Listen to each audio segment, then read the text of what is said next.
Irmãos, o tema da mensagem que Deus colocou no nosso coração para trazer aos irmãos hoje é maravilhosa eleição, em que Deus é o grande eleitor, é Ele que elege, e o mais maravilhoso, irmãos, é que nós somos os eleitos, nós somos os eleitos de Deus. Efésios capítulo 1, do versículo 3 ao 5, o apóstolo Paulo fala desta eleição. Então nós somos os eleitos do Senhor, Deus nos elegeu, e eu quero conversar com os irmãos nesta manhã, baseado em 3 perguntas. Quando foi que Deus nos elegeu? E o que isso significa? Qual a implicação? Para que o Senhor nos elegeu? E por que o Senhor nos elegeu? Então vamos à primeira questão. Quando foi que o Senhor nos elegeu? E o apóstolo Paulo é claro ao dizer que Ele nos elegeu antes da fundação do mundo, como também nos elegeu nele antes da fundação do mundo. Como é isso? Como Deus pôde eleger-nos antes da fundação do mundo, se nós ainda nem existíamos? Mas o fato, irmãos, é que nós existíamos. O apóstolo Pedro diz que foi segundo a presciência de Deus, quer dizer, segundo o conhecimento antecipado. Antes de fundar o mundo, Deus já nos conhecia, nós já existíamos na mente criadora de Deus, e Ele nos amou e Ele nos elegeu. Irmãos, o fato de Deus ter nos elegido lá na eternidade, antes da criação do mundo, nos conduz pelo menos a 3 grandes certezas, ou a 3 grandes verdades. A primeira certeza, irmãos, é que nós podemos ter certeza do amor eterno de Deus. Ele sempre nos amou. Nunca houve um momento em que Deus não nos amou. Mesmo antes de nós existirmos fisicamente, mesmo antes de entrarmos neste mundo, Deus já havia nos amado e nos elegeu. Então, antes de formar todas as coisas, antes de criar o mundo, o amor de Deus por nós é um amor eterno, é um amor que sempre esteve nele, porque Deus é amor, é a sua própria natureza, a sua essência é amar. Então, ainda que nós não existíamos fisicamente, mas já existíamos na sua mente, e Ele já nos amava. Deus mesmo fala, através do profeta Jeremias, capítulo 31, versículo 3, porquanto com amor eterno te amei, por isso com benignidade te atraí. O amor de Deus é eterno. Ele sempre nos amou. A segunda certeza, irmãos, que temos é que Deus tem um propósito eterno para nós. Se Ele nos elegeu, e tudo que Deus faz é com propósito, e se Ele nos elegeu antes da fundação do mundo, uma eleição dentro da eternidade, então tal eleição revela o propósito eterno de Deus. Quando nós escolhemos algo, quando nós elegemos algo, é com propósito. E Deus nos elegeu na eternidade com um propósito eterno. Deus nos criou com um propósito eterno. Não foi a nossa criação, não foi um ato intempestivo de Deus, não foi produto de um capricho, não foi um acidente da natureza, não foi um ato sem propósito, não, foi um ato proposital. Deus tinha um propósito eterno quando nos elegeu, quando nos escolheu. E a terceira certeza, irmãos, é resultado dessas duas primeiras. É resultado do amor eterno de Deus e é resultado do propósito de Deus. É a certeza da segurança que nós podemos ter em Deus. Em Deus nós estamos seguros de que vai se cumprir tudo aquilo que Ele planejou. Deus nos ama com amor eterno. Significa que Ele nunca desistirá de nós. Deus diz lá através do profeta Isaías: ainda que uma mãe se esqueça do seu filho, eu jamais me esquecerei de ti. Porque o amor de Deus é eterno, Ele nunca desistirá de nós. E esse propósito é para durar por toda a eternidade, porque Deus não deixa nada no meio do caminho. Aquilo que Ele planejou nos tempos eternos é para durar por toda a eternidade. Não haverá uma interrupção, não há nada que Deus começa a fazer que Ele não consiga concluir. Jó capítulo 42, 2, Jó diz assim: bem sei eu que tudo podes, e que nenhum dos teus propósitos pode ser impedido. Irmãos, isso deve dar-nos segurança, porque se Deus tinha um propósito para mim lá na eternidade, esse propósito é um propósito eterno e será cumprido. Então fomos eleitos por Deus antes mesmo da fundação do mundo, pelo seu amor eterno e porque Ele tem um propósito eterno para nós. A segunda pergunta, então: para que nos elegeu? Qual é o propósito de Deus ao eleger-nos? No versículo 4, o apóstolo Paulo diz assim: como também nos elegeu nele, para, aí está o propósito, para que fôssemos santos e irrepreensíveis diante dele em amor. O que Paulo está a dizer aqui, irmãos, é que Deus nos elegeu para a salvação e para a santificação. E como Deus opera, irmãos, a salvação e a santificação na nossa vida? 1 Pedro 1:2, novamente, encontramos a resposta: eleitos segundo a presciência de Deus Pai, em santificação do Espírito, para a obediência e a aspersão do sangue de Jesus Cristo. Aqui Pedro fala de duas obras: a obra de Cristo, que foi derramar o seu sangue pelos nossos pecados, para pagar os nossos pecados, e fala da obra do Espírito Santo, que nos santifica.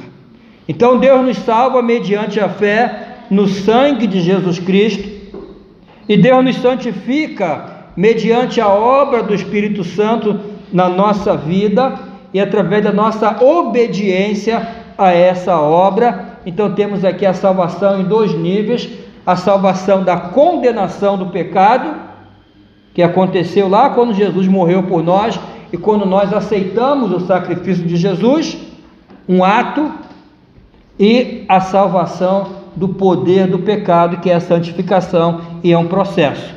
É a obra do Espírito Santo em nós e a nossa resposta a essa obra.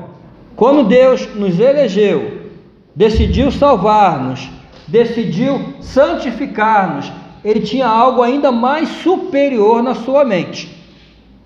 Não nos elegeu para que fôssemos servos, não nos elegeu para que fôssemos escravos, não nos elegeu para que estivéssemos no mesmo nível dos anjos, que já é um nível elevado. Deus nos elegeu para um nível ainda mais elevado. O propósito que estava por trás de tudo era a nossa adoção como filhos de Deus. Lá no versículo 5, o apóstolo Paulo diz: em amor nos predestinou para sermos adotados como filhos por meio de Jesus Cristo, conforme o bom propósito da sua vontade. Então, para que Deus nos elegeu? Para fazer de nós, pecadores, miseráveis, é o que nós éramos, Porque o apóstolo Paulo lá em Efésios 2 diz que nós estávamos perdidos em nossos delitos, estávamos mortos em nossas ofensas, mas Deus teve misericórdia. Eu já expliquei aqui aos irmãos que misericórdia vem da mesma raiz da palavra miséria. Misericórdia significa estender a mão ao miserável, e nós éramos miseráveis, estávamos em miséria, filhos da ira, como todos os demais. Deus estendeu a sua mão ao miserável, com o propósito de tornar esse miserável um filho seu, no mesmo nível de Jesus Cristo. Isso é maravilhoso, irmãos. Ele nos predestinou para sermos adotados como filhos por meio de Jesus Cristo. E para isso Deus nos fez agradáveis a Ele. Lá no versículo 6, o apóstolo Paulo diz: para louvor e glória da sua graça, pela qual nos fez agradáveis a si no amado. Os irmãos alguma vez já lutaram contra um sentimento de indignidade, um sentimento de que não somos dignos de Deus, de que não conseguimos agradar a Deus? Eu já lutei contra esse sentimento. Eu confesso aos irmãos que eu já lutei. Eu me lembro que houve uma madrugada, inclusive, que eu chorei muito, porque eu olhava para dentro de mim, eu via os meus pecados, eu sentia as minhas misérias e dizia: pobre de mim. Como disse Isaías, estou perdido. Como disse Paulo, miserável homem que eu sou, quem me livrará? Mas, irmãos, nós não precisamos mais lutar contra esse sentimento, porque Deus nos fez agradáveis a Ele mesmo. Ainda que eu me sinta indigno, mas Deus se agrada de mim.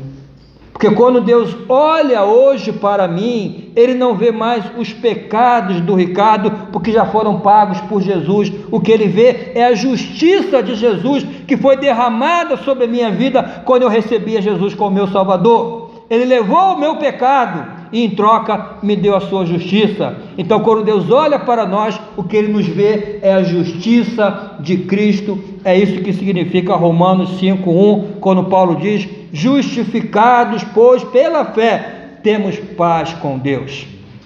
Não precisamos mais ter esse sentimento de quem não consegue agradar a Deus, porque Ele, por sua graça, ali está, para a glória da sua graça, nos fez agradáveis a si mesmo no amado, em Jesus.